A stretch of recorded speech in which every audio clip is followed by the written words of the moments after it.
And this has to do with this breaking news that we have been focusing on for the last 1.5 hours, that petition that Ngunjiri Wambugu is filing, that he seeks to remove the CJ from office. And I promise that we'll just take a look at just what it takes, really, and how complex that is with regard to removing a Superior Court judge. Let's just take a look at the graphics here on the Super Wall with regard to this. Just what does it take for the Supreme Court judge to be removed from office? What are the grounds that, need to be met before this happens?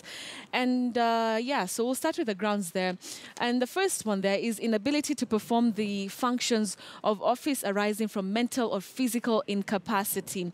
And that this is really with very many offices. Even as we're looking at the impeachment of the president, this also is one of the things that, one of the grounds really that come about when it comes to state offices, and that is the inability to perform the functions of office arising from mental or physical incapacity. Whether Justice MARAGA, has any challenges mentally or physically? Of course, maybe not. But let's move on to the next one there. Breach of code of conduct prescribed for judges of the superior courts by an act of parliament. So that is another ground, that it has to be an act of parliament because there was a breach of conduct, of the code of conduct by the judges. This code of conduct has been prescribed for the judges. This is the framework really that they should be working around.